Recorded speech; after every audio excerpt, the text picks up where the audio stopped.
বিসমিল্লাহির রহমানির রহিম। প্রিয় বিনিয়োগকারী ভাই ও বোনেরা, আসসালামু আলাইকুম। শেয়ার বাজার, এই শেয়ারগুলো ওয়াচ লিস্টে রাখতে পারেন। আজকে আমি আলোচনা করব বেশ কয়েকটি শেয়ার নিয়ে, যে শেয়ারগুলো আপনারা চাইলে ওয়াচ লিস্টে রাখতে পারেন।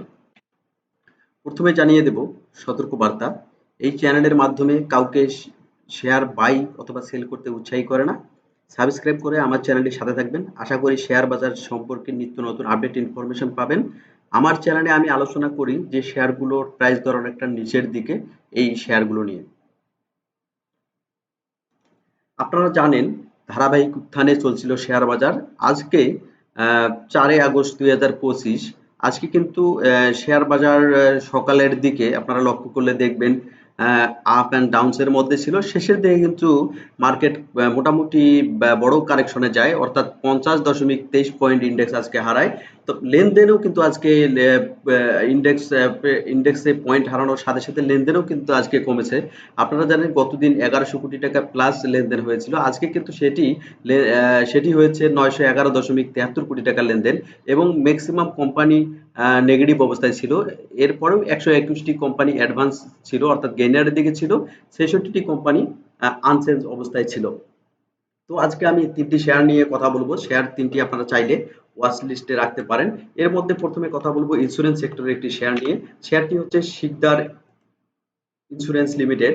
আজকে দর প্রাইস ইন্ডেক্স হারার পরেও কিন্তু শেয়ারটি কিছুটা হলেও টান এসেছে, অর্থাৎ প্রায় 2% এর মতো প্রাইস ইনক্রিজ হয়েছে।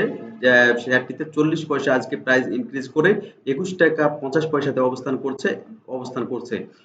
শিকদার ইন্স্যুরেন্সের টোটাল শেয়ার হচ্ছে অনলি 4 কোটি শেয়ার, এবং 2024 সালে 5% ক্যাশ ডিভিডেন্ড দেয়, যার মধ্যে পাবলিকেরা এই শেয়ারটির টোটাল শেয়ারের 1,83,00,000 শেয়ার রয়েছে পাবলিকের হাতে। ইনস্টিটিউট হোল্ড করছে 16 কোটি শেয়ার, ডিরেক্টর হোল্ড করছে 2,02,00,000 শেয়ার। আপনারা চাইলে এই শেয়ারটি লক্ষ্য রাখতে পারেন। এই শেয়ারটি কিন্তু টানা দরপতনে ছিল 28শে জুলাইয়ের পর। এরপরে কিন্তু আজকে আবার আপট্রেন্ডে চলে আসছে। মার্কেট নেগেটিভ ছিল, তারপরেও কিন্তু আপট্রেন্ডে চলে আসছে। এরপরে আমি বলবো ওইম্যাক্স ইলেকট্রনিক্স, এই শেয়ারটি নিয়ে। এই শেয়ারটি কিন্তু মার্কেট এত উত্থান হয়েছে, উত্থানের ফলে অনেক শেয়ারই কিন্তু প্রাইস অনেক ইনক্রিজ করেছে। এই শেয়ারটি কিন্তু তুলনামূলকভাবে আপনারা লক্ষ্য করলে দেখবেন খুব বেশি প্রাইস ইনক্রিজ হয়নি। আপনার টেকনিক্যাল চার্টটিও লক্ষ্য করলে দেখবেন যে মার্কেট যে 4600 পয়েন্ট থেকে 5,500 প্লাস করেছিল, সেখানেও কিন্তু এই শেয়ারটি খুব বেশি প্রাইস দর বৃদ্ধি পায়নি। চাইলেও আপনারা এই শেয়ারটিও লক্ষ্য রাখতে পারেন। মোটামুটি প্রাইস দর অনেকটা নিচের দিকে রয়েছে, তবে আরো বেশি নিচে যদি যায়, আপনারা খুব ভালো প্রাইসে যদি পারচেজ করতে পারেন, অর্থাৎ 24 টাকা 23 টাকা এর মধ্যে যদি পারচেজ করেন, আমার মনে হয় যে ভালো হবে। এই শেয়ারটির স্ট্রং সাপোর্ট হচ্ছে 23 টাকা 70 পয়সাতে। আপনারা লুপেডের 2টি শেয়ার সম্পর্কে আজকে বলবো। একটি হচ্ছে মাগুরা ফ্লেক্স। এই শেয়ারটি সারাদিনই কিন্তু উত্থানেই ছিল, শেষের দিকে মেসিভ কারেকশন বলা চলে। আজকে 50.23 পয়েন্ট ইন্ডেক্স হারার পরে আজকে কিন্তু কিছুটা হলেও কারেকশন হয়েছে এই শেয়ারটি লুপেডের একটি শেয়ার, পেপার অ্যান্ড প্রিন্টিং সেক্টরের এ ক্যাটাগরির একটি শেয়ার, যার টোটাল শেয়ার হচ্ছে 2,96,00,000 শেয়ার। 2024 সালে এই শেয়ারটি ক্যাশ ডিভিডেন্ড দিয়েছে 14%। ইপিএস লক্ষ্য করলে দেখবেন যে ধারাবাহিকভাবে কিছুটা হলেও ফার্স্ট কোয়ার্টার সেকেন্ড কোয়ার্টারে নেগেটিভ ইপিএস দিলেও থার্ড কোয়ার্টারে কিছুটা হলেও পজিটিভ ইপিএস দিয়েছে। এবং টোটাল শেয়ারের পাবলিকের হাতে রয়েছে 1,32,00,000 শেয়ার। ইনস্টিটিউট হোল্ড করছে অনলি 28 লাখ শেয়ার। এই শেয়ারটা আপনারা চাইলে লক্ষ্য রাখতে পারেন। আরো একটি শেয়ার আপনারা চাইলে লক্ষ্য রাখতে পারেন। এই শেয়ারটি কিন্তু মোটামুটি অনেকখানি প্রাইস ইন্ডেক্স বাড়ার সাথে সাথে এই শেয়ারটিও কিন্তু প্রাইস দর কিছুটা মোটামুটি বলা চলে বেড়েছে।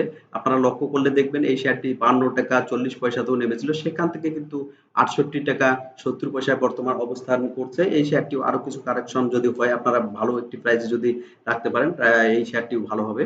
আরো আপনারা লক্ষ্য রাখতে পারেন মনোস্কুল পেপার অ্যান্ড প্রিন্টিং সেক্টর, এই শেয়ারটি নিয়ে আমি আগেও আলোচনা করেছিলাম। আমি আলোচনা দিয়েছিলাম 82 টাকায়। এই শেয়ারটিও যদি মোটামুটি কারেকশনে যায়, আপনারা চাইলে এই শেয়ারটিও লক্ষ্য রাখতে পারেন। আরেকটি শেয়ার সম্পর্কে আমি বলেছিলাম, এই শেয়ারটি কিন্তু টানা দরপতনেই রয়েছে এখনো। এই শেয়ারটি হচ্ছে এমার্ড অয়েল ইন্ডাস্ট্রিজ। এই শেয়ারটির সম্পর্কে আরো কিছু কথা বলি। এর আগেই আমি বলেছিলাম শেয়ারটি অনেকটা রিস্কও আছে, যেহেতু কোম্পানিটির ফ্যাক্টরি অলরেডি বন্ধ রয়েছে ইলেকট্রিসিটি প্রবলেমের কারণে। ইলেকট্রিসিটি প্রবলেম যদি রিসলভ করে রিওপেন হয়, তাহলে শেয়ারটি কিন্তু ভালো অবস্থানে যেতে পারে। তো এই শেয়ারটি সম্পর্কে আবারও বলি, আপনারা এই শেয়ারটি হাইলি রিস্ক একটি শেয়ার। সো দেখে শুনে বুঝে এই শেয়ারটিতে এন্ট্রি দেবেন। আজকেও আমি সারাদিন আপনারা লক্ষ্য করলে দেখবেন এই শেয়ারটিতে কিন্তু সেল প্রেশারই মোটামুটি ছিল, লক্ষ্য করা গেছে। তো ভালো থাকবেন আপনারা, শেয়ার বাজার ভালো হোক এই আশাবাদ ব্যক্ত করি। আজকের মতো বিদায় নিচ্ছি। আল্লাহ হাফেজ।